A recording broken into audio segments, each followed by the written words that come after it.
kapag hindi mo mapatunayan ang iyong kawalang kasalanan. Kapag ang 10 taon, ngiyong pagsisikap ay gumuho sa isang araw lang. Kapag ang sandaling pinakakailangan, kang lahat ay siyaring, sandaling pinipilit kang lumayo. Ano ang hihilingin sa iyong mundo? Ang kwento natin ngayon ay tungkol sa isang Pilipinang doktor na gumawa manggahimala sa ibabaw operating table kung saan bawal makamali ngunit kinailangang iwan ang lahat dahil sa isang gawa-gawang kasinungalingan. Ito ang kwento ni Dr. Isabela Reyes. Bago magbatuloy, manjaring mag-subscribe at i-like ang video na ito. Malaking tulong ito sa aming produksyon. Ang lobby ng Chicago University Medical Center ay tila mas maningning kaysa karaniwan. Sunod-sunod ang kislap ng flash mula sa napakaraming kamera at siksikan sa pasilyo ang nga reporter na may hawak na mikropono. Ang atensyon ng lahat ay nakatuon sa isang tao, si Dr. James Miller. Ang lalaking nasa kalagitnaan ng kanyang 50 taon, suot ang isang perpektong plansadong dark gray suit, ay may kumpiyansang ngiti habang sinasagot ang nga tanong ng mamamahayag. Dr. Miller, maari niyo po bang ilarawan sa isang salita ang tagumpay ngang operasyon ngayon? Nagkunwaring nag-isip sandali si Miller at sumagot na para bang isang kabisadong linya mula sa isang dula. Gusto kong sabihin na ito ay isang araw kung saan muli nating napatunayan ang kahusayan ng medisinang Amerikano. Ang ating ospital ay palaging nangangalaga sa buhay ng pasyente gamit ang pinakamahuhusay na doktor at pinakabagong teknolohiya. Muling umuhong ang walang tigil na pack-flash ng mga kamera. Tinanggap ni Miller ang liwana ng buong katawan na may ngiti ngang kasiyahan sa kanyang mukha. Sa likod niya nakahanay ang opisyal ngang ospital at lahat sila ay tila nagagala sa tagumpay na iyon. Ngunit sa mismong sandaling iyon, sa isang madilim na sulok sa dulong pasilyo, isang ibang-ibang eksena ang nagaganap. Si Isabela Reyes ay nakaupo sa isang upuan sa labas ng opisina ng hospital director. Ang 38 taong gulang na babae na may buhok na nakatali ng maayos at suot ang isang simpleng blusa tulad ng dati ay hindi may tago ang pagod sa kanyang mukha mula sa mga nakaraang araw. Ang puting sobre sa kanyang kamay ay bahagyang nanginginig. Kahit alam na niya ang laman nito, hindi pa rin niya magawang buksan ito. Dr. Reyes, pasok. Bumukas ang pinto ngang opisina ng direktor at isang malamig at walang emosyong boses ang narinig. Dahan-dahang tumayo si Isabela at pumasok sa loob. Si Hospital Director David Henderson, isang Caucasian na lalaki na malapit ng 70, ay namuno sa ospital sa loob ngang mahigit 30 taon. Nakaupo siya sa kanyang mesa, hindi man lang tumingin kay Isabela at abala sa pag-ayos ng mga dokumento. Umupo ka. Maingat na umupo si Isabela sa silang nasa tapat ng direktor. Napakatinahimik sa loob ng silid ang sigawan. At tunog ng nga kamera mula sa pasilyo ay parang nanggagaling sa ibang mundo. Sa wakas itinas ni Henderson ang kanyang ulo at tiningnan si Isabela na may mga matang walang ganumang emosyon. Dr. Reyes, alam mo na siguro ito. Naglabas NG Pinal na desisyon ang board NG Ospital kahapon. Ang boses ni Henderson ay tuyo at walang buhay na parabang nagulat lang isang pangkaraniwang prosesong administratibo habang ibinabalita ang pagguho ng buhay ng isang tao. Kaugnay sa medical malpractice lawsuit na isinampa ng pamilya ng pasyente na pagdesisyunan ng ospital na ibigay sa iyo ang lahat ng responsibilidad. Ang iyong lisensya ay agad na sususpindihin at sisimulan na ang prosesong iyong deportasyon. Hindi nagsalita si Isabela. Sa katunayan, wala na siyang masasabi pa. Sa nakalipas na 3 linggo, sinubukan niya ang lahat ng paraan upang patunayan ang kanyang kawalang kasalanan. Ipinakita niya ang matalaan ng operasyon, humingi ng testimonya mula sa makasamang doktor at kumuha ng abogado para ihanda ang kanyang depensa. Ngunit lahat ay walang silbi. Nakagawa ng desisyon ang ospital, kailangan lang nilang isang taong sisisihin.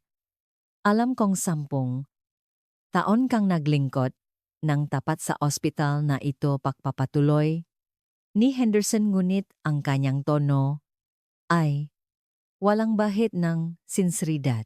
Ngunit mas mahalaga ang karangalan at tiwala sa ospital. Hindi ito personal na issue kundi issue ng buong organisasyon. Sana ay maunawaan mo. Dahan-dahang itinaas ni Isabela ang kanyang ulo at tinitigan ng diretso si Henderson. Ang kanyang nga mata ay malamig, ngunit sa loob nito ay mayroong malalim na kalungkutan at galit. Direktor, mayroon ba akong kahit isang pagkakamali sa operasyong iyon? Sandaling natahimik si Henderson. Pagkatapos, ay isinara niya ang folder at maikling sumagot, hindi na mahalaga iyan ngayon. Tapos na ang desisyon. Hindi na nagsalita pa si Isabela. Dahan-dahan siyang tumayo at lumabas ng opisina. Sa pagsara ng pinto, lalong lumakas ang sigawan mula sa pasilyo. Ang mga reporter ay nakapalibot pa rin kay Miller na buwang pagmamalaking ikinukwento ang tagumpay ng operasyong kanyang pinangunahan. Pinanood ni Isabela ang eksena mula sa malayo. Isang malaking kabalintunaan, ang mismong operasyong iyon ang operasyong buwang pagmamalaking ipinakmamalaki ni Miller ay siya mismo ang nagsagawa ng pinakakritikal na bahagi. 3 buwan na ang nakalipas nang makaroon ng hindi inaasahang komplikasyon sa aortic valve replacement surgery ng pasyente na taranta si Miller at tinawag siya. At si Isabela gamit ang kanyang natatanging microvascular anastomosis technique ang naglitas sa sitwasyon. Ngunit paglabas nila ng operating room, lahat ng papuri ay napunta kay Miller at siya ay muling naglaho sa anino. Naglakat siya patungo sa kanyang locker. Walang tao sa pasilyo at tanging ang tunongang kanyang mayabag ang maririnig. Nang buksan niya ang kanyang locker, bumungat sa kanya ang mga alaala ng nakalipas na 10 taon, ang larawan. Kasama ang mga kasamahan na bumati sa kanya pagkatapos ng kanyang unang matagumpay na operasyon, ang tropeo na natanggap niya sa isang international conference, ang mga liham pasasalamat mula sa mga pasyente. Ngunit ngayon, lahat ng ito ay wala ng halaga. Dahan-dahang sinimulan ni Isabela na ayusin ang kanyang magagamit. Nanginginig ang kanyang mga kamay, ngunit pilit niyang pinanatili ang kanyang kahinahunan. Sa sandaling iyon, bumukas ang pintong locker room at isang tao ang pumasok. Ang boses ay pag-ari ni Dr. Lien Tran, isang Vietnamese-American resident na nasa unang bahagi ang kanyang ika-30 taon. Siya ang pinakamalapit na kasamahan at kaibigan ni Isabela. Namumula na ang mga mata ni Lien. Lumapit siya kay Isabela at niyakap ito ng walang imik. "Sorry, Isa. Sobrang-sobra kong ikinalulungkot." Nanginginig ang boses ni Lien. Hinaplos ni Isabela ang likod ng kanyang kaibigan at pilit na ngumiti. "Okay lang, inaasahan ko na to." Ngunit umiling si Lien. "Paano magiging okay? Ikaw ang pinakamahusay na surgeon sa ospital na ito. Alam ngang lahat yan, maging si Miller, si Henderson at kahit ang pamilya ng pasyenteng nagdemanda sa iyo." Hindi sumagot si Isabela dahil totoo iyon. Isa siyang world-renowned authority sa larangan ng heart transplant at microvascular surgery. Nagtapos siyang summa cum laude sa University of the Philippines College of Medicine bago nagpatuloy ng kanyang pagsasanay sa Harvard at Johns Hopkins, at sa loob ng 10 taon sa ospital na ito, dandang matagumpay na operasyon ang kanyang pinangunahan. Ngunit lahat ng iyon ay gumuho dahil sa isang kasinungalingan. "Lien, alam ko mahinang," sabi ni Isabela. "Hindi ito tungkol sa kakayahan. Ito ay dahil Asyano ako. Dahil babay ako. At higit sa lahat dahil banta ako sa posisyon ni Miller. Alam mo kung paano niya. Ako tinitiknan. Tumango si Lien. Lantarang, minamalit ni Miller si Isabela. Sa mga komprensya, binabaliwala niya ang kanyang mga opinyon ni Lalaitsia. Sa harap ngang magkasamahan, sa pagsasabing galing lang, sa isang third world country, at sinasadyang agawin ang mahahalagang pagkakataon sa operasyon mula sa kanya. Ngunit kapag mayroong mahirap na sitwasyon, palagi niyang hinahanap si Isabela. Pero hindi pwedeng ganito lang matapos ang lahat. Mag-ipon tayo ang ebidensya, Lien, tama na putol ni Isabela sa kanyang kaibigan. Tapos na, nakagawa na nga, desisyon ang ospital at kailangan ko nang umalis. Iyon lang yon. Hindi na nakapagsalita pa si Lien. Alam niya kung gaano kapagod si Isabela. Sa nakalipas na 3 linggo araw at gabi niyang sinubukang patunayan ang kanyang kawalang kasalanan, walang tigil na ipinagtatanggol ang sarili sa korte sa harap ng board ng ospital at sa mga kasamahan. Ngunit walang sinuman ang pumanig sa kanya, o mas tamang sabihin walang sinuman ang may lakas ng loob na pumanig sa kanya. Inilagay ni Isabela ang huling gamit sa kanyang bag at isinara ang pinto ng locker. Ang 10 taon ng kanyang buhay ay nakasiksik sa isang bag. Niyakap niya muli si Lien at lumabas. Habang naglalakad, siya sa pasilyo, iba't ibang emosyon ang naglalaro. Sa kanyang isipan, galit, paggabigo, pagtataksil, at kawalan ng magawa. Pagdaan niya sa lobby ng ospital, nagpapatuloy pa rin ang panayam kay Miller. May kumpiyansa sa kanyang boses na sinasabi ang ating ospital ay patuloy na magbibigay ng pinakamataas na antas ng serbisyong medikal. Dahil iyon ang aming misyon. Mapait na napanggit si Isabela nang marinig iyon. Pinakamataas na antas, enge, serbisyong medikal. Alam kaya nila kung gaano karaming sakripisyo at kawalang katarungan ang nakatago sa likod ng mga salitang iyon. Tinalikuran niya ito at naglakad patungo sa pangunahing pasukan ng ospital. Bumukas ang automatic doors at dumampi sa kanyang mukha ang malamig na hangin ng taglaga sa Chicago. Sumakay siya nga taxi at huling sulyap na tiningnan ang gusali nga ospital. Ang lugar na naging buong mundo niya sa loob ng 10 taon. Ang lugar kung saan siya nagligtas ng hindi mabilang na buhay at gumawa ng maraming himala. Ngunit ngayon hindi na siya alalahanin ng lugar na iyon. O mas tamang sabihin, ayaw na siyang alalahanin. Sa airport po, sa JFK, umarangkada ang taksi at unti-anting lumayo ang gusaling ospital. Tumingin si Isabela sa bintana at nag-isip, saan na ako pupunta ngayon kung babalik ako sa Pilipinas? May magbabago ba, makakapagsimula ba akong muli doon? Ngunit lingit sa kanyang kaalaman sa mismong ospital na kanyang iniwan isang pangyayari ang malapit ng maganap. At kung paano babaguhin ng pangyayaring iyon ang kanyang tadhana. Ang international terminal ng JFK Airport sa New York ay nasa pinakaabala nitong oras pasado 6:00 na ng gabi. Daan-daang pasahero ang nakapila sa mga check-in counter at walang tigil ang nga-anunsyo sa buong paligid. Si Isabela hawak ang kanyang boarding pass para sa Philippine Airlines Flight PR-127 ay dahan-dahang naglakad patungo sa immigration. Ang pagod ng nga nakaraang linggo ay bakas na bakas sa kanyang mukha. Ang maitim na bilok sa ilalim ng kanyang mata at ang namayat niyang pisngi ay nagsasabi kung gaano kahirap ang kanyang pinagdaanan. Ngunit naglakad pa rin siya ng tuwid. Ang postura na hinubok ng 10 taon sa loob ng operating room. Iyon ang kanyang huling natitirang dignidad kahit na nawala na ang lahat. Pagkatapos ang security check at pagdaan sa duty-free shop habang naglalakad patungo sa boarding gate, paulit-ulit na sinasabi ni Isabela sa kanyang sarili, okay lang, tapos na.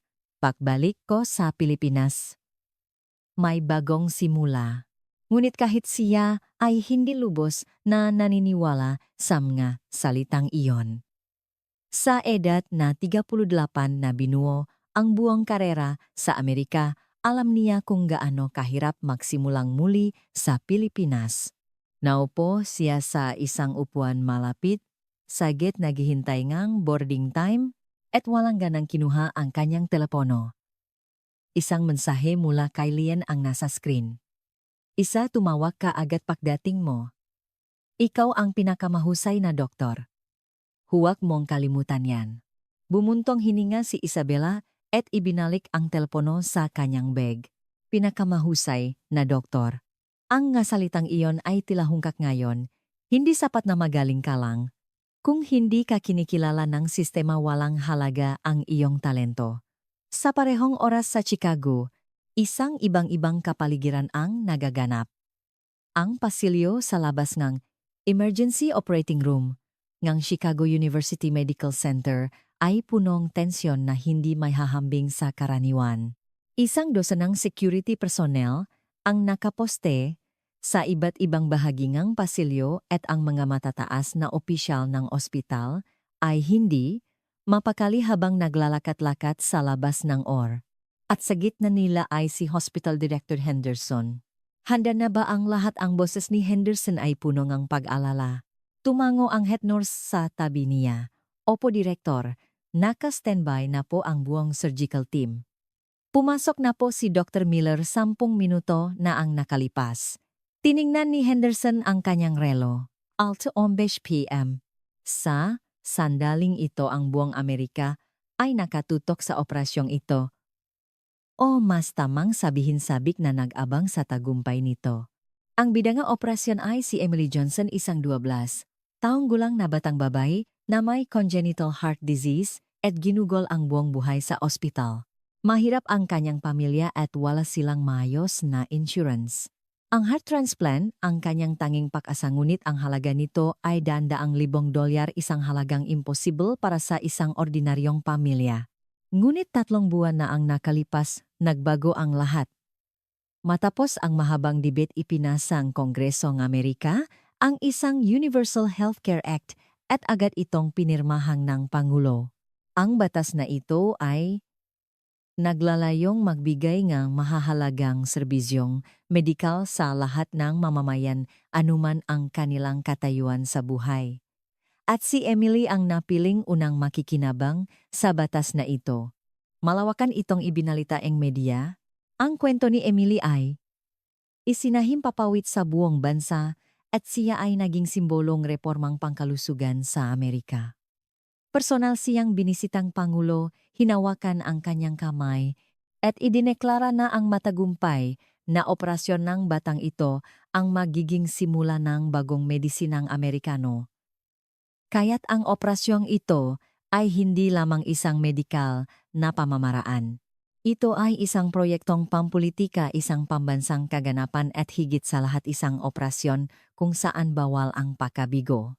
Hindi lang buhay ni Emily ang nakasalalay dito, kundi pati na rin ang kredibilidad ng bagong sistema ng pangangalagang pangkalusugan. Sa loob ng operating room, si Dr. Miller ay nagbibihis ni kanyang surgical gown na may kumpiyansang ekspresyon. Sa paligid niya 5 assistant surgeon at mga nurse ang naghahanda na may bakas ni kaba sa kanilang mga mukha. Huwag kayong kabahan, sabi ni Miller. Ito ay isang standard na heart transplant. Ilang beses na nating ginawa. Ang kaibahan lang ngayon, mas maraming kamera. Ang boses ni Miller ay kalmado ngunit may bahagyang kaba sa kanyang nga mata. Sa labas ng OR sa waiting room, 3 kamera ang nakaset up at 2 opisyal mula sa Department of Health and Human Services na ipinadala ng White House ang nakahandang subaybayan ang operasyon sa pamamagitan ng monitor. Dumating na po ang puso ang donor, maingat na ulat ng isang nurse. Ang puso na nasa isang espesyal na lalagyan ay dinala sa loob ng OR. Tiningnan ito ni Miller at tumango ng may kasiyahan. Mabuti. Magsimula na tayo. Si Emily ay nakahiga sa operating table. Siya ay na-anesthetize na at ang kanyang mukha ay maputla ngunit payapa. Kinuha ni Miller ang scalpel at tumayo sa harap ng kanyang dibdib. Simulan ang incision. Ang unang 30 minuto ay naging mayos. Sa bihasang makamay sinimulan ni Miller na alisin ang nasirang puso ni Emily. Ang kanyang magalaw ay punong kumpiyansa at ang mga katulong na doktor ay perpektong umaalalay sa kanya. Ngunit biglang nakaroon ng hindi inaasahang problema. Doc, ang kondisyon ng coronary arteries ng donor heart ay iba sa inaasahan, sabi ng isang assistant surgeon na may halong kaba. Tiningnan ni Miller ang donor heart sa ilalim ng mikroskopyo. At sa sandaling iyon nawala ang kumpiyansa sa kanyang mukha. Ang mga coronary arteries ng donor heart ay mas manipis at mas marupok kaysa sa inaasahan. Halos impossible itong ikonekta gamit ang karaniwang paraan ng pagtatahi. Ang mapader ng ugat ay napakanipis na tila mapupunit sa kaunting puwersa lamang. Nagsimulang mamu ang nabutil nga pawis sa ni Miller. 10 segundo 20 segundo 30 segundo siyang nakatitig lang sa mikroskopyo. Biglang bumigat ang atmosfera sa loob ngang operating room. Sa sandaling iyon isang mukha ang pumasok sa kanyang isipan. Si Isabela Reyes. Kung nandito siya, paano niya haharapin ang sitwasyong ito? Siya ay isang henyo sa microvascular anastomosis. Siya ang tanging doktor na kayang ikonekta ng perpekto ang ganito kanipis at karupok na mga ugat. Ngunit nakaalis na si Isabela sa ospital, malamang ay nasa eroplano na siya ngayon. Umiling si Miller para alisin ang isiping iyon. Problema niya ito ngayon. Kailangan niyang lutasin ito. Simulan ang pagtatahi. Gumagalaw ang kanyang nakamay. Ngunit sa unang pagpasok ng karayom sa ugat nagkaroon ng problema. Nagsimulang mapunit ang pada na ukat. Mabilis na sinubukan ni Miller ang ibang bahagi ngunit pareho lang ang resulta. Masyadong marupok ang ugat para kayanin ang karaniwang paraan ng pagtatahi. Dumarami po ang pagdurugo, nag-alalang sigaw ng isang nurse. Ang buong operating room ay napunong tensyon. Pabilis ng pabilis ang makamay ni Miller ngunit hindi bumubuti ang sitwasyon. Sa mismong sandaling iyon sa JFK Airport sa New York, isang anunsyo ngang boarding ang umaling-aungaw. Ang boarding para sa Philippine Airlines. Flight PR 127 papuntang Maynila ay magsisimula na po. Tumayo si Isabela, bit-bit ang kanyang bag. Ngunit lingid sa kanyang kaalaman, sa operating room sa Chicago ang kanyang pangalan ay isinisigaw na parang isang desperadong panawagan. Sa emergency operating room ng Chicago University Medical Center, lampas ng alas 7 ng gabi. Patuloy na gumagala ang mga kamay ni Miller ng unit. Lahat ng kanyang pagsubok ay nabibigo. Inabot siya na 20 minuto para tahiin ang isang maliit na ugat at hindi pa rin ito perpekto. Sa bawat pagpasok na, sinulit na pupunit ang tissue at patuloy ang pagdurugo. Panatilihin ang pressure. Hemostasis? Ang poses ni Miller ay wala ng bakas na kumpiyansa. Walang tigil ang agos ng pawis sa kanyang nuat, ang kanyang makamay sa loob ng surgical gloves ay bahagyang nanginginig.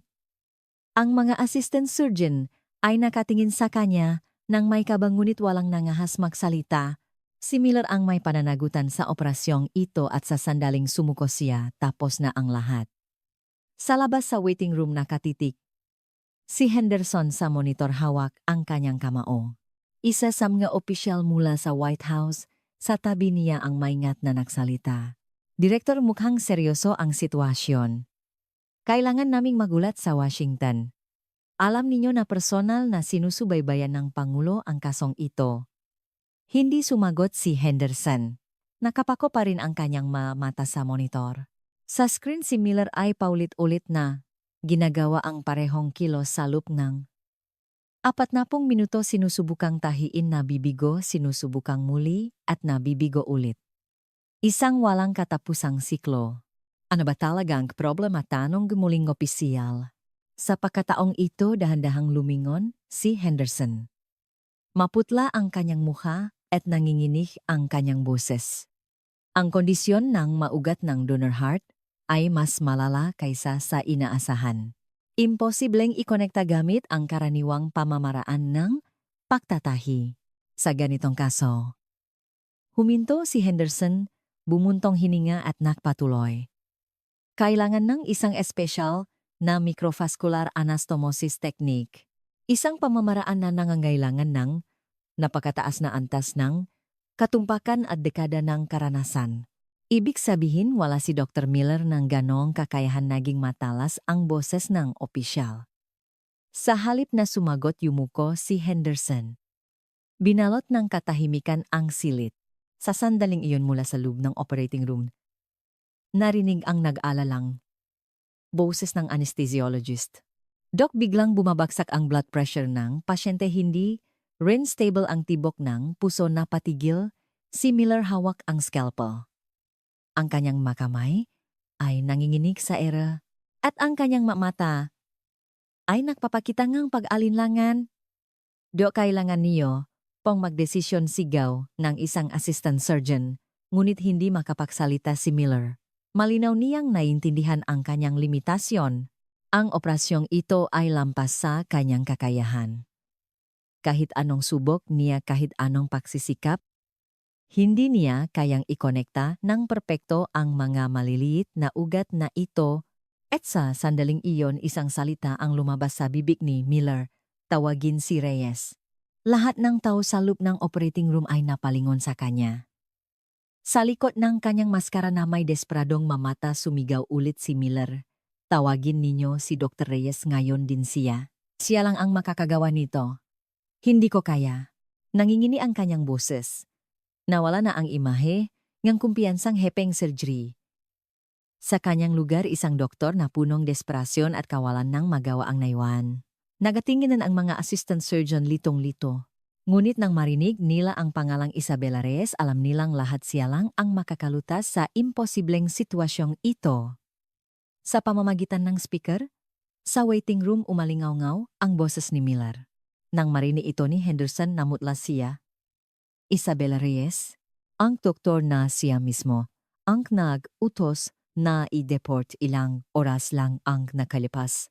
Ang taong marahil ay nasa airport na o baka nakasakay na sa eroplano. Sino si Dr. Reyes, tanong na opisyal mula sa White House. Nag-atubili sandali si Henderson bago nagsalita. Isang dating surgeon sa ospital na ito. Isa siyang world-renowned authority sa microvascular surgery. Ngunit siya ay hindi niya matapos ang kanyang sasabihin. Nasaan siya malamig at tiyak ang boses ng opisyal. Tiningnan ni Henderson ang kanyang relo, 7:15 p.m. Ang flight na dapat sakyan ni Isabela ay aalis ng 7:30 p.m. Nasa JFK Airport, siguro siya ngayon. Papuntang Pilipinas. Nanginginig ang boses ni Henderson. Agad na kinuha ng opisyal ang kanyang telepono at tumawag. Jason, ito. May emergency. Ikonekta mo ako agad sa Secretary of Health and Human Services. Napuno ng tensyon ang silid. Muling tumingin si Henderson sa monitor. Sa screen si Miller ay nakatayo sa tabingang operating table na kayuko. Ang malit na katawan ni Emily ay nakahiga pa rin at ang kanyang buhay ay nanganganib sa bawat minutong lumilipas. Mabilis ang naging usapan sa telepono ng opisyal. Opo, Secretary. Seryoso po ang sitwasyon. Idineklara ang surgeon na hindi niya kayang tapusin ang operasyon. Kailangan daw nila ang isang Dr. Isabela Reyes na kasalukuyang nasa JFK at naghihintay ang flight papuntang Pilipinas. Sandaling katahimikan at lalong sumeryoso ang mukha ng opisyal. Opo, naintindihan ko. Iulat ninyo agad sa Pangulo. Opo, maghihintay po ako. Hindi ibinabangang opisyal ang telepono at lumingon kay Henderson. Direktor, kailangan ko eksaktong impormasyon tungkol kay Dr. Reyes. Passport number, flight number, lahat ngayon din. Agad na kinuha ni Henderson ang kanyang telepono at tinawagan ang HR department. Ipadala ninyo agad ang personnel file ni Dr. Isabela Reyes. Passport info, flight schedule niya ngayon. Lahat ngayon na nanginginig ang kanyang makamay. Ilang oras lang ang nakalipas, malamig niyang pinalaya si Isabela. Binalewala ang 10 taon nga serbisyo nito sa isang pag-usap lang. At ngayon kailangan niyang tawagan siya pabalik. Wala pang 1 minuto dumating sa email ni Henderson ang impormasyon ni Isabela. Tiningnan niya ang screen at sinabi sa opisyal, Philippine Airlines Flight PRU 07. Nakatakdang umalis ni 7:30. Eksaktong. Tiningnan niya ulit ang relo. 15 minuto mula ngayon. Agad na ipinasa ng opisyal ang impormasyon sa kausap niya sa telepono. Pagkatapos ng ilang segundo, lalong tumindi ang tensyon sa kanyang mukha. Opo, Secretary. Ang Pangulo mismo ang tatawag. Sa Department of Defense. Naintindihan ko. Ibinaba ang tawag at tinitigan ng opisyal si Henderson. Direktor, ang mga susunod na mangyayari ay top secret. Ang Pangulo ng Estados Unidos mismo ang nakikialam. Naintindihan ni Henderson ang bigat ng mga salitang iyon. Ang Pangulo mismo, hindi na ito isang simpleng problema ng ospital. Ang buong bansa na ang kumikilos. Sa loob ng operating room ginagawa ng mga nurse ang lahat para manatiling stable si Emily. Si Miller ay nakatayo sa tabi ng mesa. Takip ang kanyang muha ng 2 kamay. Bahagyang nanginginig ang kanyang balikat. Tuluyan na siyang gumuho sa harap ng kanyang kawalan ng kakayahan. Dok, maingat na lumapit ang isang assistant surgeon. May magagawa po ba kami? Dahan-dahang itinaas ni Miller ang kanyang ulo. Namumula ang kanyang mamata at nanginginig ang kanyang boses. Wala tayong magagawa para iligtas ang batang ito. Si Isabela lang ang kamay lang niya ang kayang magligtas sa ugat na ito. Tumingin siya kay Emily. Ang 12 taong gulang na batang ito nadala ang pag-asa. Gabuang pansa ay nakahiga sa operating table. Ngunit ang tanging taong makakapagligtas sa kanya ay ang doktor na pinalaya sa ospital na ito. Ilang oras lang ang nakalipas. Sa sandaling iyon tumunog ang telepono ni Henderson. Mabilis niya itong sinagot. Henderson po, Hospital Director. Ang boses mula sa kabilang linya ay malamig at may awtoridad. Ito ang Pentagon Operation Center. Simula ngayon ilulunsad namin ang Operation Retrieve. Dr. Reyes. Ang Flight PR 127 ay hindi alis at si Dr. Reyes ay ibabalik sa inyong ospital sa pamamagitan ng military transport. Nang marinig iyon ni Henderson, para siyang nagyelo. Military transport, hindi na ito isang isyong medikal. Ito ay naging isang operasyong kasing antas ng pambansang seguridad sa parehong oras sa runway. Ng JFK Airport, ang Philippine Airlines Flight PR-127 ay dahan-dahang gumagalaw para sa pag-alis sa lumang Philippine Airlines Flight PR-127 sa JFK Airport. Ang cabin ay puno ang pananabik at kaba ang mga pasaherong handa nang umalis. Si Isabela ay nakaupo sa tabi ng bintana, suot ang kanyang seatbelt. Sa tabi niya ay isang negosyanteng nasa katanghalian ng edad na pawirin sa Pilipinas at nakbabasa ngang balita sa kanyang tablet. Dahan-dahang gumalaw ang eroplano patungo sa runway. Tumingin si Isabela sa bintana. Ang kalangitan ng New York sa gabi ay kumikinang sa dami ng ilaw at ang nga ilaw sa runway ay tila isang mahabang linya. Ang 10 taon na ginugol niya sa bansang ito ay parang isang pelikulang dumaan sa kanyang isipan. Ang saya noong natanggap niya, ang admission letter mula sa Harvard, ang pangingilabot noong unang matagumpay niyang operasyon. Ang mga luhang pumatak habang binabasa, ang mga liham pasasalamat mula sa mga pasyente, ngunit lahat ng iyon ay parang wala ng halaga ngayon. Umalingaw-ngaw ang boses kapitan sa cabin. Mga ginangat kinuha ko po si Captain Eva Rostova. Malapit na po tayong umalis. Paki-check po muli ang inyong mga seatbelt. Si Eva, isang babaeng nasa kalagitnaan ng kanyang 40 taon, ay isang veteranong piloto na may 20 taong karanasan. Ang kanyang boses ay kalmado at mapagkakatiwalaan. Huminto ang eroplano sa dulo ng runway. Unti-unting lumakas ang ugong ng makina. Ipinikit ni Isabela ang kanyang mata. Ito na talaga ang katapusan. Ang katapusan ng lahat sa Amerika. Huminga siya ng malalim. Sa sandaling iyon, isang agarang tawag mula sa Air Traffic Control Tower ang pumasok sa cockpit. PR 127. Ito ang control tower. Itigil agad ang pag-alis. Uulitin ko, itigil agad ang pag-alis. Nagulat si Eva at napatingin sa kanyang co-pilot. Sa 20 taon niyang karanasan, ngayon lang siya nakatanggap ng ganitong utos. Control tower, ito ang PR 127. Paki-explain ang dahilan ng pagtigil ngang pag-alis. Ang boses mula sa tower ay puno ngang tensyon. PR 127, ito ay direktang utos mula sa Department of Defense ng Estados Unidos. Ang pasaherong si Dr. Isabela Reyes ay kailangang bumaba agad ng eroplano.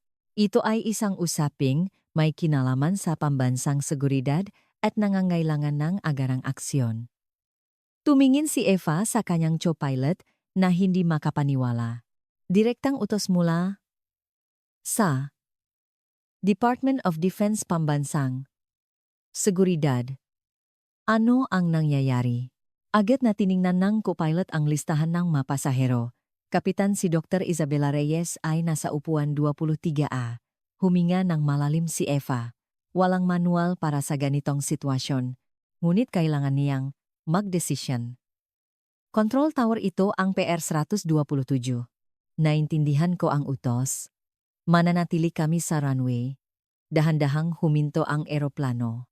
Humina ang ugong ng makina at nagsimulang makbulungan ang nga pasahero. Iminulat ni Isabela ang kanyang nga mata. May mali. Hindi gumagalaw ang eroplano?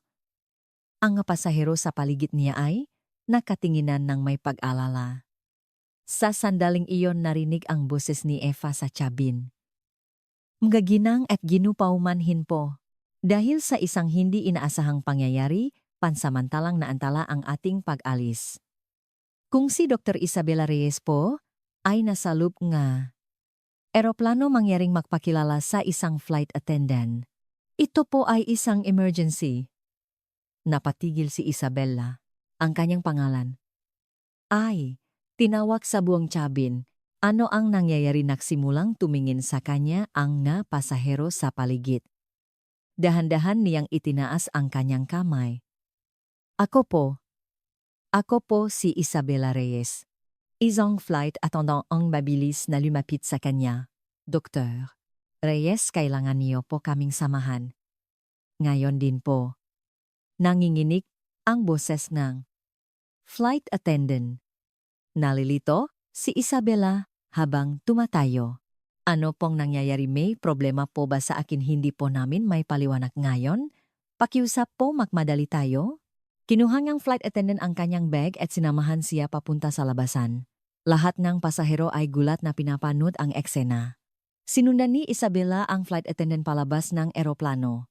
Pagbaba niya sa hagdan, halos mapigil niya ang kanyang hininga. Sana kita. Sa runway, 5 itim na sasakyan ang naghihintay at sa paligid nito ay may 12 ng security personnel. At sa gitna nakatayo ang isang opisyal na naka-unipormeng militar. Lumapit ito kay Isabela. Kayo po ba si Dr. Isabela Reyes? Ang boseseng opisyal ay magalang ngunit matatag.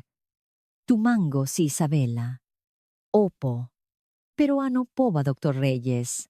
Ako po si Colonel Michael Thompson ng US Air Force. Ang sasabihin ko po sa inyo ay top secret. Lumapit si Thompson. Ang heart transplant surgery ni Emily Johnson sa Chicago University Medical Center ay nasa binggit ng paggabigo. Idineklara ng surgeon na si Dr. Miller na hindi niya kayang tapusin ang operasyon at nagtestigo. Siya na kayo lang ang makakapagligtas dito. Nang marinig iyon ni Isabela, naintindihan niya ang lahat. Si Emily Johnson ang simbolo ng bagong healthcare law. Ang operasyong buong kumpiyansang idineklara ni Miller na gagawin niya. Ngunit alam na niya noon pa sa kakayahan ni Miller, hindi niya kayang gawin ng perpekto ang isang komplikadong microvascular anastomosis. Ako po ay nanginginig ang boses ni Isabela. Ako po ay isang taong pinalaya sa ospital na iyon. Suspendido na ang lisensya ko at hindi na ako maaaring mag-practice NG Medicina sa Amerika, umiling si Thompson. Dr. Reyes, 30 minuto na ang nakalipas, naglabas NG Executive Order ang Pangulo N. Estados Unidos. Ang lahat ng inyong medical licenses ay agad na ibinalik at ang deportation order ay pinawalang bisa. Huminto siya sandali at nagpatuloy. Ang Pangulo mismo ang nakikiusap sa inyo. Pakiusap iligtas ninyo si Emily. Nakatayo lang si Isabela, hindi makapagsalita. Ang mismong sistema na nagpalayas sa kanya ilang oras lang ang nakalipas ay siya ngayong desperadong nangangailangan sa kanya. Similar na nanlait sa kanya si Henderson na malamig ang pakikitungo sa kanya, inaamin na nilang wala silang magagawa kung wala siya. Doktor, Reyes, muling nagsalita si Thompson. Sa bawat sandaling lumilipas isang 12 taong gulang na bata ang nasa bingit ng kamatayan sa operating table. Wala na tayong oras. Tumingala si Isabela sa langit. Ang kalangitan ng New York sa gabi ay puno pa rin ng mga bituin. Huminga siya ng malalim. Ang kanyang tungkulin bilang doktor at ang kanyang dignidad bilang tao, ang dalawang ito ay naglalaban sa kanyang isipan. Ang bumalik sa sistemang nagtaksil sa kanya. Ang patunayan muli ang kanyang halaga sa harap ng mataong minaliit siya. Ngunit kasabay nito, ang katotohanang siya lang ang makakapagligtas sa isang batang nag-agaw buhay. Dahan-dahang tumango si Isabela. Sige, tara na. Isang ekspresyon ng ginhawa ang lumitaw sa mukha ni Thompson. Agad niyang kinuha ang kanyang radyo. Operation Center Thompson ito. Nakuha na si Dr. Reyes. Magsisimula na kami ng emergency transport papuntang Chicago. Sumakay si Isabela sa isang itim na sasakyan. Agad itong umalis, tinahak ang runway papunta sa isang liblib na lugar. Mabilis na dumaan ang nga ilaw nga airport sa labas ngang bintana. At pagkatapos ang ilang, sandali nang huminto ang sasakyan. Muling nagulat si Isabela sa kanyang nakita. Sa dulong runway, isang military helicopter ang naghihintay, umaandar na ang makina. Mabilis na umikot ang mga rotor, lumilikha nga malakas na hangin. Ngunit may mas nakakagulat pa roon.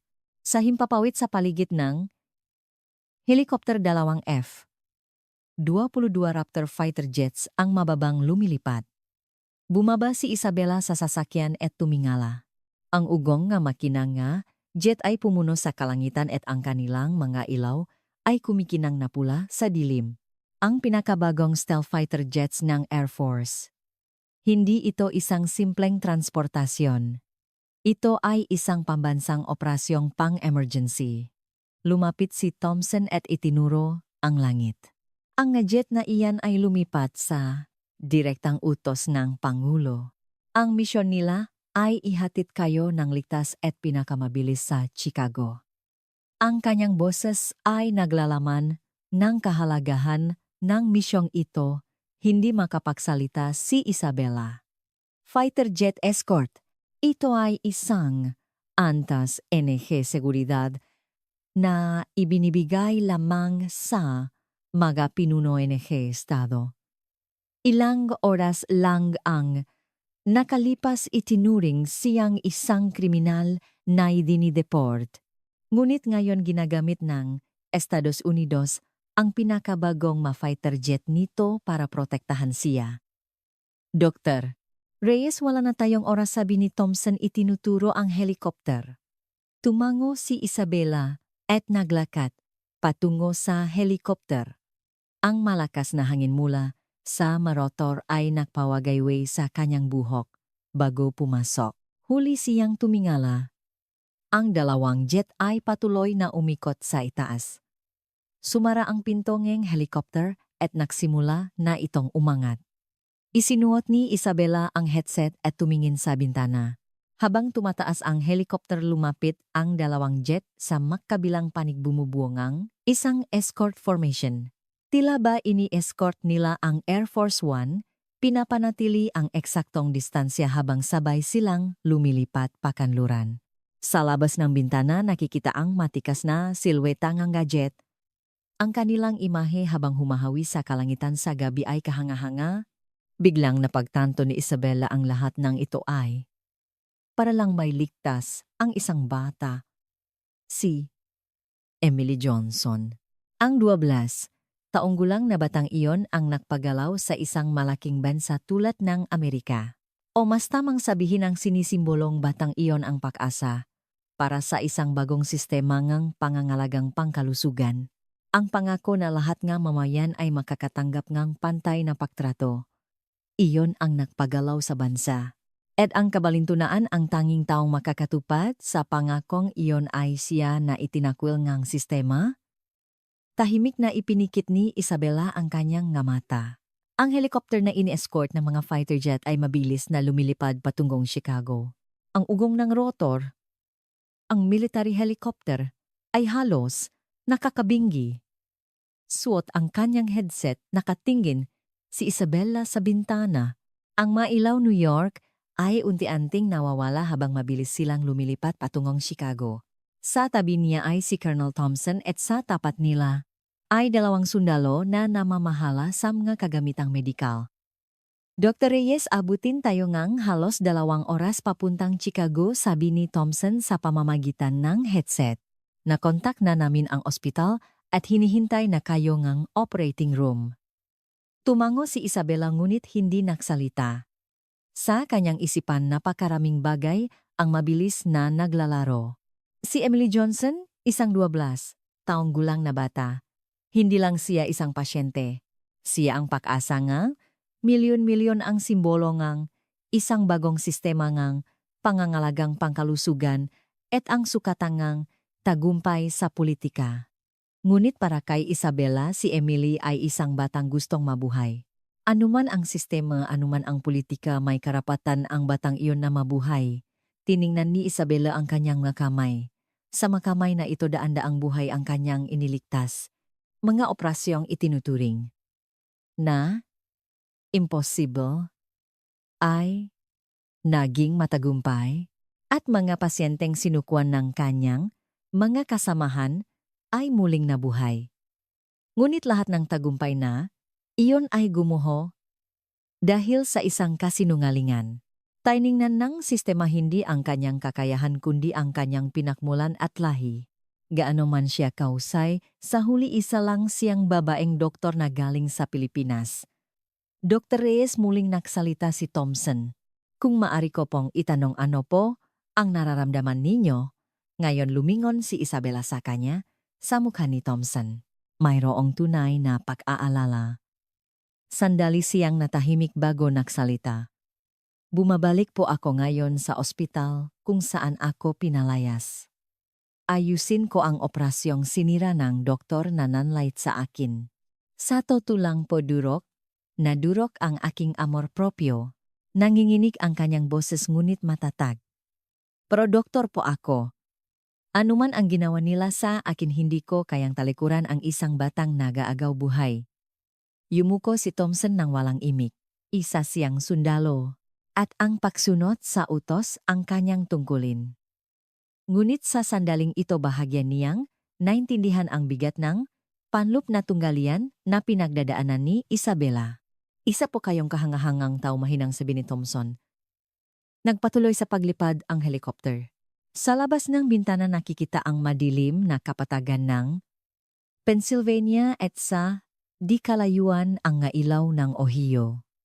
Ipinikit ni Isabela ang kanyang mga mata at huminga ng malalim. Kailangan niyang pakalmahin ang kanyang sarili.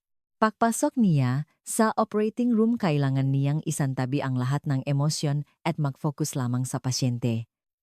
Sa sandaling iyon, isang boses ang narinig mula sa radyo ng helicopter. Colonel Thompson, ito ang Operation Center. Mayroon kaming espesyal na direktiba. Agad na umayos po si Thompson. Thompson po si Hepo.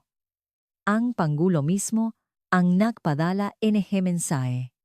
Iparating mo kay Dr. Reyes. Ang Estados Unidos ay taos pusong humihingi paumanhin sa kanya at lubos na nagpapasalamat sa kanyang dedikasyon. Huminto sandali ang boses sa radyo at nagpatuloy. Pagkatapos ang operasyon, nais ang Pangulo na personal siyang makilala. Iminulat ni Isabela ang kanyang nga mata. Ang Pangulo mismo ang humihingi ng paumanhin at gusto siyang makilala. Ang buong sitwasyon ay tila hindi makatotohanan. Ilang oras lang ang nakalipas, isa siyang itinataboy na dayuhan na ayaw na sinuman. Ngunit ngayon ang buong bansa ang nangangailangan sa kanya. Narinig niyo po ba iyon, Dr. Reyes? Tanong ni Thompson. Tumango si Isabela. Opo, narinig ko. Ngunit hindi mahalaga ang maiyon ngayon. Si Emily lang ang mahalaga. Ang kanyang boses ay matatag. Makalipas ang 1 oras at kalahati, nakarating ang helikopter sa himpapawid ngang Chicago. Kumikinang ang nga ilaw ngang lungsod at sa di kalayuan nakikita ang gusali ngang Chicago University Medical Center. Papunta na ang helikopter sa helipad sa bubong ngang ospital. Magsimula na tayong maghanda sa paglapag. Inalis ni Isabela ang kanyang seatbelt at umayos ng upo. Oras na para bumalik, bilang si Dr. Isabela Reyes. Paglapang helicopter, agad na sumugod ang mga medical staff na naghihintay sa helipad. Sa unahan nila ay si Henderson. Ang direktor ngang ospital na may maputlang mukha ang sumalubong kay Isabela. Pagbaba niya mula sa helicopter, lumapit si Henderson at yumuko. Dr. Reyes. Ako, taos puso po akong humihinging paumanhin. Nanginginig ang boses ni Henderson. Ngayon ko lang napagtanto kung gaano kalaki ang aking pagkakamali.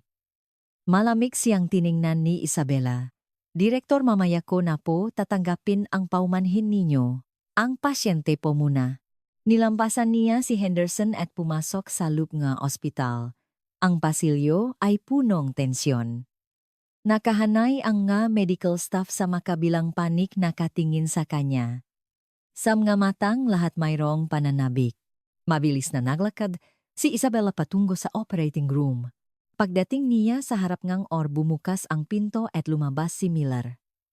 Suot pa rin niya ang kanyang surgical gown, unit ang kanyang muha ay ganap ng wasak. Namumula ang kanyang mata at nanginginig ang kanyang kamay.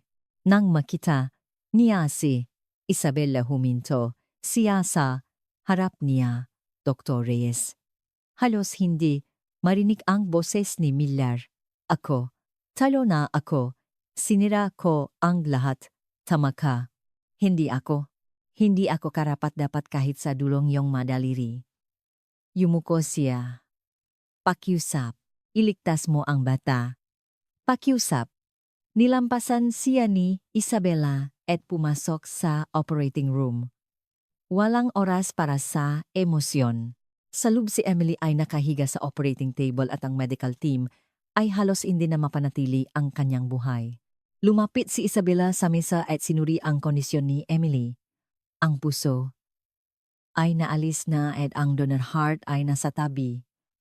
Ngunit ang makoneksyon ay ganap na nasira. Ang magaugat ay punit-punit at sira na halos imposible ng tahin. Tiningnan niya ito ng malapitan sa ilalim ng mikroskopyo. Sino ang gumawa nito? Ang kanyang boses ay malamig at matalas. Maingat na sumagot ang isang assistant surgeon. Si Dr. Miller po, sinubukan niya ng maraming beses pero bumuntong hininga si Isabela. Sige, simula ngayon sundin ninyo ang lahat ng iutos ko. Kinuha niya ang scalpel. Ang makamay na hinasa ng 10 taon ay hindi man lang nanginig. Huminga ng malalim si Isabela. Magsisimula na. Oras na para isantabi ang lahat ng pang-iinsulto at pagtataksil at isipin lamang ang buhay ng batang ito. Ang makamay ni Isabela ay nagsimulang gumalaw. Sa ilalim ng mikroskopyo ang kanyang makamay ay tila sumasayaw, tumpak at elegante. Habang inaayos niya isa-isa ang manasirang tisyu ngang ugat na sinira ni Miller, binubuo niya muli sa kanyang isipan ang buong istruktura ngang operasyon. Hindi ito simpleng kasanayan. Ito ay sining na hinubok na 10 taong karanasan, intuisyon at malalim na paggalang sa buhay. Nakita ko na ang maang minamumulan ng pagdurugo. 3 sa kaliwang coronary artery branch, 2 sa kanan kalmadong, sabi ni Isabela. Ihanda ang 7,0 suture. At itas ang magnification.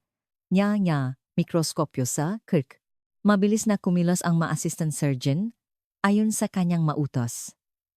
Sa labas sa waiting room pinapanood ni Henderson at nang ma-opisyal mula sa White House ang operasyon sa monitor.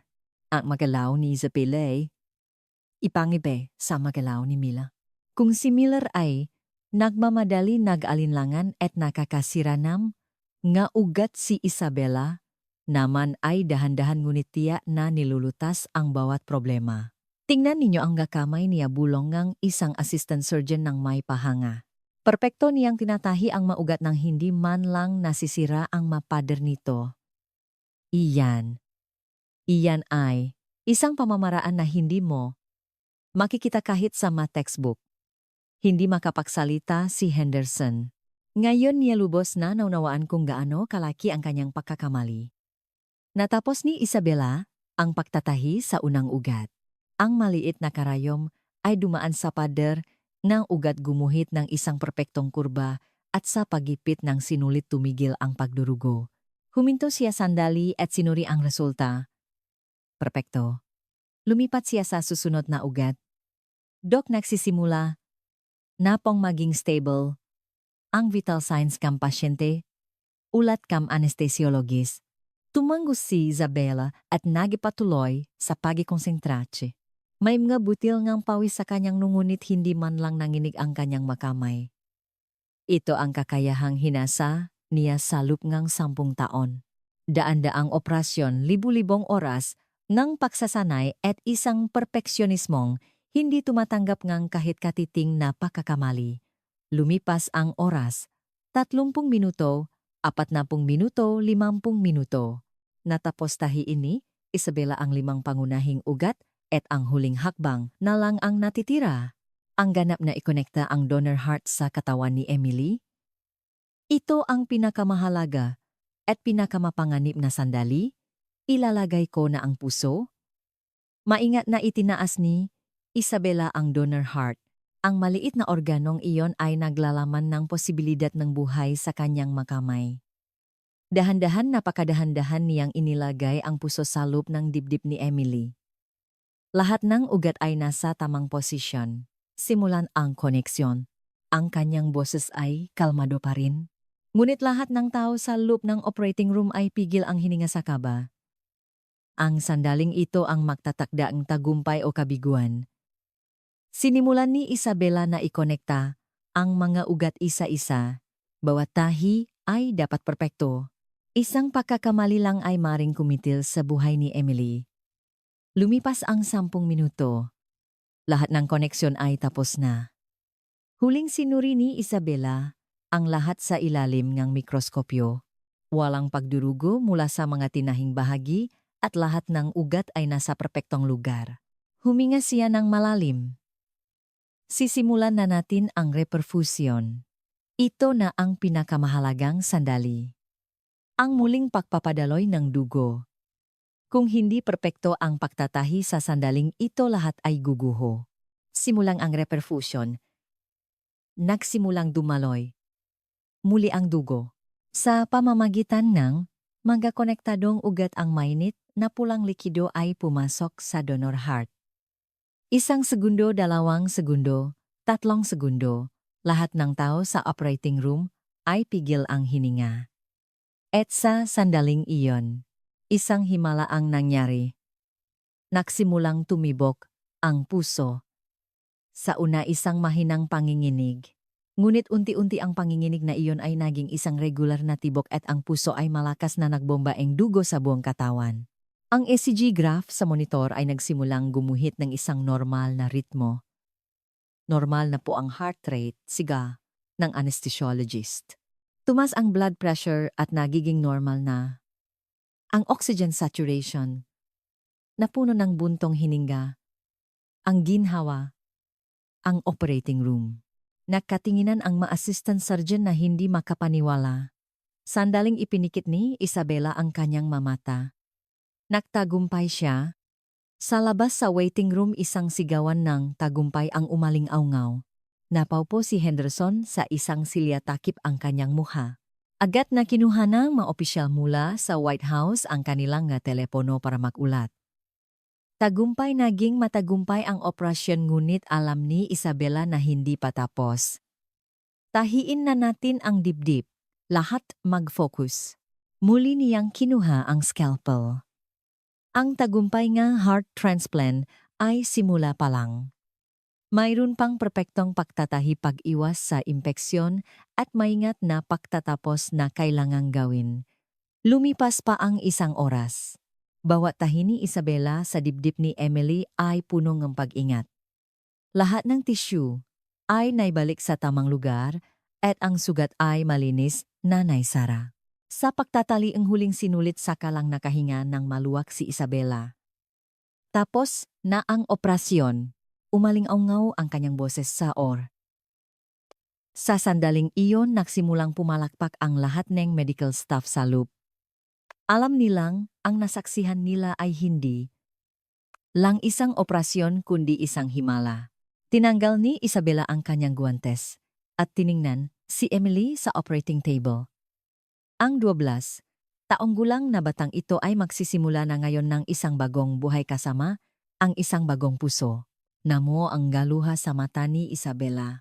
Ito ang dahilan kung bakit siya naging doktor. Ang magligtas ang buhay ang magbalik ng pag-asa ang gawing possible ang impossible. Binuksan niya ang pinto OR at lumabas. Sa pasilyo 12 ng tao ang naghihintay sa kanya. Si Henderson si Miller mga opisyal ng ospital mga tao mula sa White House at maraming medical staff, lahat sila ay nakatingin sa kanya.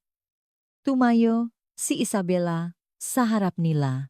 Ang kanyang surgical gown ay basa ang pawis at ang kanyang mukha ay puno ang pagod. Ngunit ang kanyang mamata ay nakniningning. Naging matagumpay po ang operasyon. Mabubuhay si Emily. Nang matapos ang salitang iyon na puno, nang sigawan ang pasilyo. Nagyakapan ang matao, umiyak at bumuntong hininga ng ginhawa. Ngunit sa gitna ngang lahat ng iyon tahimik na nakatayo si Isabela. Ginawa lang niya ang kanyang trabaho. Ang dapat gawin bilang isang doktor bilang isang tao. 3 oras pagkatapos ng operasyon. Si Emily ay inilipat na sa ICU at ang kanyang bagong puso ay perpektong gumagana. Sa locker room hinubad ni Isabela ang kanyang surgical gown at nakpalit ng malinis na damit. Habang tinitingnan ang kanyang sarili sa salamin sandali siyang napatigil. Ang nga nangyari sa nakalipas na ilang oras ay parang isang panaginip. Mula sa isang doktor na idinideport naging tanging taong kailangan ng bansa. Mula sa isang minamaliit na dayuhan, naging isang bayaning naglitas na buhay. Ngunit alam ni Isabela na hindi siya ang nabago. Ang nabago ay ang pananaw ng sistema sa kanya. Noon pa man taglay na niya ang kakayahang ito. Hindi lang ito kinilala ng sistema. Bumukas ang pintong locker room at pumasok si Lien. Namumula ang kanyang mga mata at bakas ang matuyong luha sa kanyang mukha. Isa tumakbo si Lien at niyakap siya ng mahigpit. Narinig kong bumalik ka? at naging matagumpay ang operasyon. Hindi ako makapaniwala. Hinaplos ni Isabela ang likod ng kaibigan at mahinang ngumiti. Ako rin, Lien. Ilang oras lang ang nakalipas na sa eroplano ako, ngayon nandito na ako. Humiwalay si Lien at tinitigan siya. Napakagaling mo. Bumalik ka para sa mga taong nakpalayas sayo at inayos mo ang kanilang pagkakamali. Kung ako yan hindi ko kaya. Umiling si Isabela. Hindi ako bumalik para sa kanila, Lien. Bumalik ako para kay Emily. Hindi ko hahayaang mamatay ang isang 12 taong gulang na bata dahil lang sa pride ng mamatatanda. Ang kanyang boses ay kalmado ngunit may malalim na paninindigan. Sa sandaling iyon muling bumukas ang pinto. Similar. Nakatayo siya sa may pinto nakatingin kay Isabela. Ang dating kumpiyansang mukha niya ay ganap ng wasak. May malalalim na guhit sa paligid ng kanyang mga mata at ang kanyang mga balikat ay nakabaksak. Doktor, Reyes nang injunig ang boses ni Miller. Maari ba tayong mausap sandali tiningnan ni Isabela si Lien at tumango. Tahimik na, lumabas si Lien. Ngayon silang dalawa, nalang ni Miller ang nasa loob. Dahan-dahang, lumapit si Miller. At bigla lumuhod siya. Nagulat si Isabela at napatras. Doktor, Miller, anong ginagawa niyo? Nakatungo si Miller habang nagsasalita. Nandito ako para humingi ng tawad sa lahat ng ginawa ko sa iyo. Ang kanyang boses ay punong sinseridad. Nainggit ako sa iyo, sa iyong kakayahan, sa iyong dedikasyon at higit sa lahat sa iyong pusong doktor. Kaya sinubukan kitang sirain. Ang iyong karangalan, ang iyong karera, lahat ng sayo. Itinaas ni Miller ang kanyang ulo at tiningnan si Isabela. Sa kanyang mamata mayroong tunay na pagsisisi. Ngunit ngayon naintindihan ko. Ang mabagay na kinainggitan ko ay hindi kailanman maagaw. Ang tunay na kakayahan, ang tunay na dedikasyon ay hindi nagiging sayo sa pamamagitan ng paninira sa iba. Sa halip sa prosesong iyon, nawala sa akin ang pinakamahalagang bagay na dapat taglayin ng isang doktor. Nabasak ang boses ni Miller. Mas naging mahalaga sa akin ang aking karangalan kaysa sa paglilitas ng pasyente. Mas mahalaga ang pride kaysa sa buhay. Kaya halos mapatay ko si Emily. Matagal na hindi nagsalita si Isabela. Tinitingnan niya si Miller at iba't ibang emosyon ang kanyang nararamdaman, galit, awa, ginhawa at malalim na kalungkutan. Tumayo po kayo, Dr. Miller, mahinang sabi ni Isabela. Hindi niyo po kailangang lumuhod. Dahan-dahang tumayo si Miller. Tinitigan siya ni Isabela at nagsalita. Hindi po magiging madali na patawarin ang maginawa ninyo sa akin. Sinira ninyo ang 10 taon ng aking karera sa isang araw, niyurakan ang aking karangalan at sinubukang palayasin ako sa bansang ito. Ang masugat na iyon ay hindi basta-basta maghihilom. Yumuko si Miller. Ngunit nagpatuloy si Isabela. Gayunpaman gusto kong maniwala na totoo ang inyong natutunan gayon. Inamin ninyo ang inyong limitasyon at isinantabi ang inyong pride para sa pasyente. Iyon po ang isa sa pinakamahirap na desisyon para sa isang doktor. May init sa boses ni Isabela. Ang gusto ko po ay hindi pahihiganti, Dr. Miller. Ang gusto ko ay pagbabago. Sana ang ospital na ito, ang sistemang ito. At ang lipunang ito ay matutong humusga sa tao batay sa kakayahan at dedikasyon, hindi sa pinakmulan o lahi. Sana ay wala nang maging katulad ko. Dahan-dahang itinaas ni Miller ang kanyang ulo. May mga luha sa kanyang mga mata. Salamat, Dr. Reyes. Maraming salamat sa iyong kabutihang loob. Nag-atubili siya sandali at muling nagsalita. Nagpasana ako nga aking pagbibitiw bilang hepe na surgeon. At inirekomenda ko sa board na ikaw ang pumalit sa posisyon. Nagulat si Isabela. Hindi ito para makabawi, Dr. Reyes. Sabi ni Miller. Ito ang nararapat. Ikaw ang pinakamahusay na surgeon sa ospital na ito? Hindi. Sa lahat ng doktor na nakilala ko, ikaw ang pinakamahusay. Ikaw ang dapat nasa posisyong iyon. Sa sandaling iyon muling bumukas ang pinto. Pumasok si Henderson at sa likod niya ay dalawang lalaking nakaswit. Tumingin si Henderson kay Isabela at maingat na nagsalita. Dr. Reyes, sila po ay galing sa White House. Nais po kayong makilala ng Pangulo. Tiningnan sila ni Isabela. Lumapit ang isa sa kanila at magalang na nagsalita. Dr. Reyes, hinihintay po kayo ni Pangulo sa Washington. Nakahanda na po ang isang private jet. Nag-isip sandali. Si Isabela, ang Pangulo.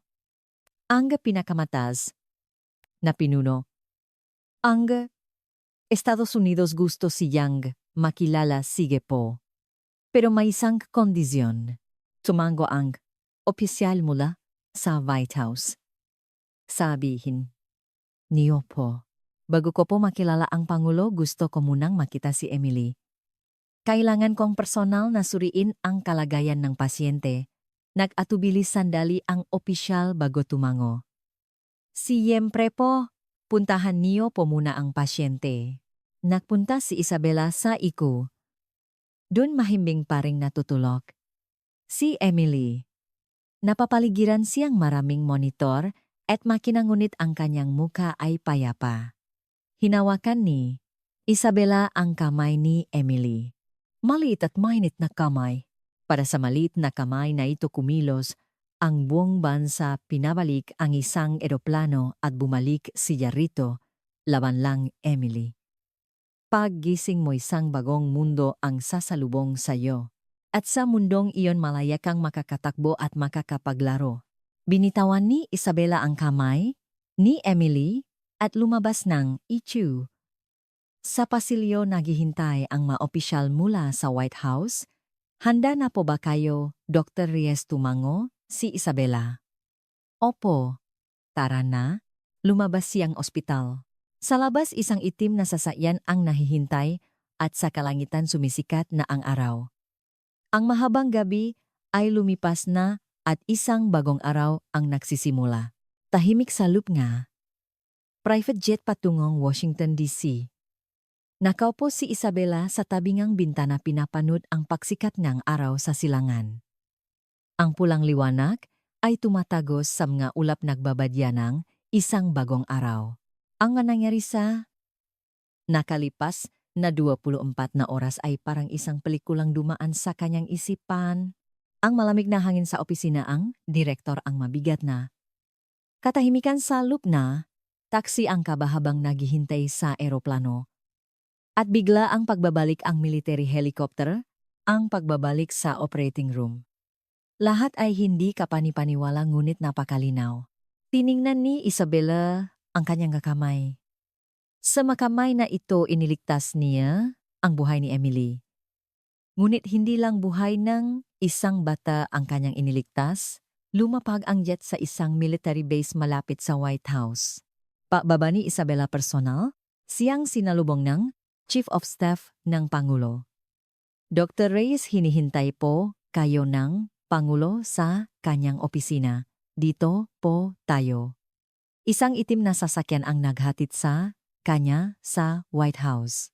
Habang dumadaan sa Pennsylvania Avenue at papasok sa gate ng White House, huminga ng malalim si Isabela. Pagdating sa harap ng Oval Office, kumatok ang Chief of Staff. Mr. President, narito na po si Dr. Isabela Reyes. Isang mababa at malalim na boses ang narinig mula sa loop. Papasukin mo siya. Bumukas ang pinto at pumasok si Isabela sa opisina ng Pangulo ng Estados Unidos. Nakaupo ang Pangulo sa likod ng kanyang mesa. Ang lalaking nasa unang bahaging kanyang 60 taon ay agad na tumayo at lumapit kay Isabela. Dr. Reyes, isang karangalan na makilala ka. Hinawakan niya ang kamay ni Isabela ng may sinseridad. Hindi ako ang dapat parangalan. Ang ating bansa at ako mismo ay may utang na loob sa iyo na hindi kayang tumbasan ngang salita, inakay siya ngang Pangulo sa isang sopa, nang makaupo silang dalawa bumuntong hininga ang Pangulo at nagsalita. Dr. Reyes, kinausap ko ang mga magulang ni Emily kaninang umaga. Umiyak silang nagpapasalamat sa iyo. Sinabi nilang ibinalik mo ang pag-asa sa kanilang anak at sa milyon-milyong pamilya sa bansang ito. Tahimik na tumango si Isabella. Nagpatuloy ang Pangulo. Ngunit hindi lang ako nagpatawag para magpasalamat. Nandito ako para humingi ng paumanhin. Isang opisyal at taos-pusong pahingi ng paumanhin. Tumayo siya at naglakad papunta sa bintana. Sa labas nakikita ang hardin ng White House sa umaga. Sa pagtulak ko sa healthcare law maraming politikal na kalkulasyon ang ginawa ko. Isinaalang-alang ko ang opinyon ng publiko ang kongreso ang nga interes. Ngunit nakalaktan ko ang pinakamahalaga. Lumingon ang Pangulo kay Isabella. Ang mataong aktwal na nagliligtas ng buhay sa loob ng sistemang iyon. Kung paano sila tinatrato kung gaano kahalaga ang kanilang talento. Hindi ko iyon nakita ng maayos. Bumalik siya sa sopa. Nakatanggap akong ulat tungkol sa iyong pinagdaanan sa Chicago University Medical Center. Ang hindi makatarungang demanda ang diskriminasyon sa lahi at sa huli ang deportation order. Sa buong prosesong iyon hindi ka naprotektahan ng ating sistema. Sa katunayan yurakan ka nito. Ang boses ng Pangulo ay puno, ang tunay na pagsisisi. Sa unang pagkakataon nagsalita si Isabella. Mr. President, ang pinagdaanan ko po ay hindi lang problema ko. Marami pong medical professionals sa bansang ito na tulad ko. Hindi kinikilala dahil sa kanilang kakayahan kundi hinuhusgahan dahil sa kanilang pinakmulan at lahi. Ang kanilang talento ay nasasayang at ang kanilang dedikasyon ay binabalewala. Iyon po ang tunay na problema. Malalim na tumango ang Pangulo. Tama ka, kaya't nakapagdesisyon na ako. Reformahin ko ang buong sistema ng pangangalagang pangkalusugan. Hindi lang sa pagpapalawak ng sakop ng insurance, kundi sa paglihangang isang sistema kung saan ang medical professionals ay patas na sinusuri at ang kanilang kakayahan ay wastong kinikilala. Kumuha siya ngang isang dokumento mula sa kanyang mesa at ibinigay kay Isabella. Ito ang plano para sa pagdatatag ng bagong US Philippines Joint Institute for Advanced Microsurgery. Ang institute na ito sa suporta ang dalawang gobyerno ay magde-develop at magpapalaganap ng world-class microsurgery techniques. Sabi ng Pangulo, at gusto ko sanang hilingin sa iyo Dr. Reyes na maging unang direktor nito. Dahan-dahang binasa ni Isabella ang dokumento. Ang institute ay itatayo ng sabay sa Chicago at Maynila kung saan magtutulungan ang pinakamahuhusay na doktor ng dalawang bansa para sa paggamot ng mga malubhang sakit sa puso.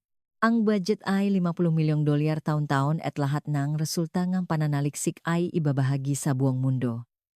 Ito po. Nanginginig ang boses ni Isabella. Ito po ang pangarap ko. Isang lugar kung saan walang hangganan walang lahi at nakatuon lamang sa pagliligtas ng buhay, ngumiti ang Pangulo. Karapat-dapat ka rito, Dr. Reyes.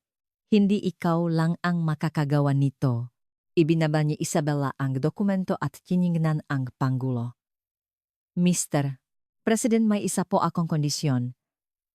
Sabihin mo, ang institute na ito ay dapat makaroon ng kultura kung saan ang nga tao ay hinuhusgahan batay lamang sa kakayahan at dedikasyon hindi sa pinakmulan lahi o kasarian. At lahat ng magtatrabaho dito ay hindi dapat kalimutan ang pangunahing tungkulin ng isang doktor unahin ang pasyente. Seryosong tumango ang Pangulo. Ipinapangako ko. Iyan ang magiging unang prinsipyo ng instituto na ito. Inilahat niya ang kanyang kamay at tinanggap ito ni Isabella. So tinatanggap mo ba sandaling natahimik si Isabella? Ang 10 taon nga alaala ay dumaan sa kanyang isipan. Ang pananabik nung pumasok sa Harvard ang tagumpay ni unang operasyon. Ang kasiyahan sa maliham, pasasalamat. Ngunit kasabay nito, ang mga sandaling ang pagmamalit panlalait, at ang kahihiyan noong araw na siya ay pinalayas. Lahat ng iyon ay nagdala sa kanya sa sandaling ito. Opo, tinatanggap ko, sabi ni Isabela. Ngunit tinatanggap ko ang posisyong ito hindi para sa aking personal na karangalan kundi para sa lahat ng medical professionals na magtatrabaho sa sistemang ito sa hinaharap. Para hindi na sila dumanas ng tulad ng dinanas ko. Para ang kanilang talento ay magniningning, ako ang magbubukas ng daan. Tumayo ang Pangulo at sumaludo sa kanya. Salamat, Dr. Reyes. Hindi lang buhay ng isang bata ang iniligtas mo.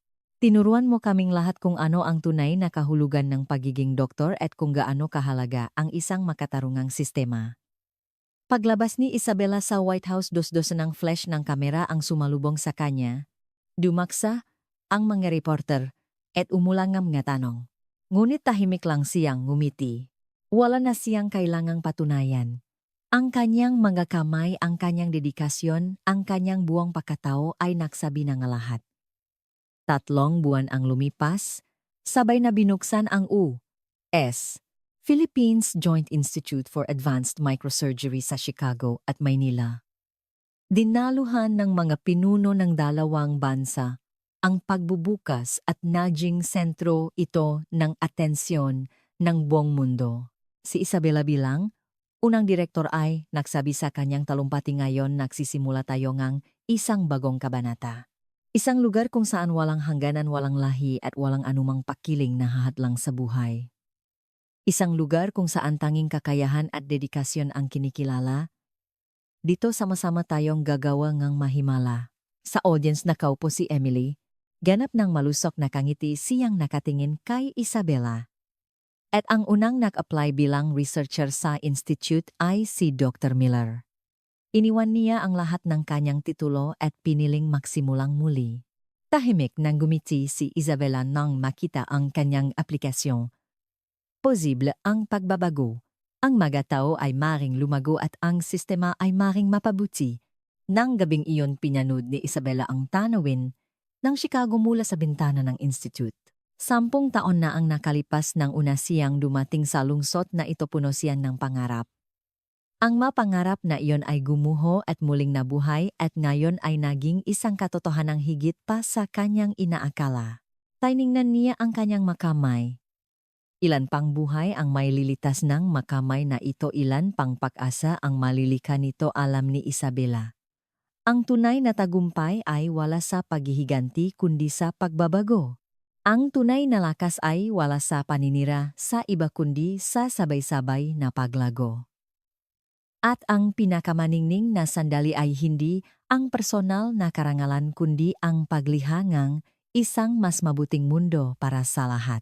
Nagsimula na ang isang bagong paglalakbay. At si Isabela Reyes ay handa na. Ito ang life's path, naniniwala sa walang hanggang potensyal ng tao. Kung nagustuhan ninyo ang video ngayon, mangyaring mag-iwan ng komento kung saan kayo nanonood. Nais naming pakinggan ang kwento ngang bawat isa sa inyo. Salamat.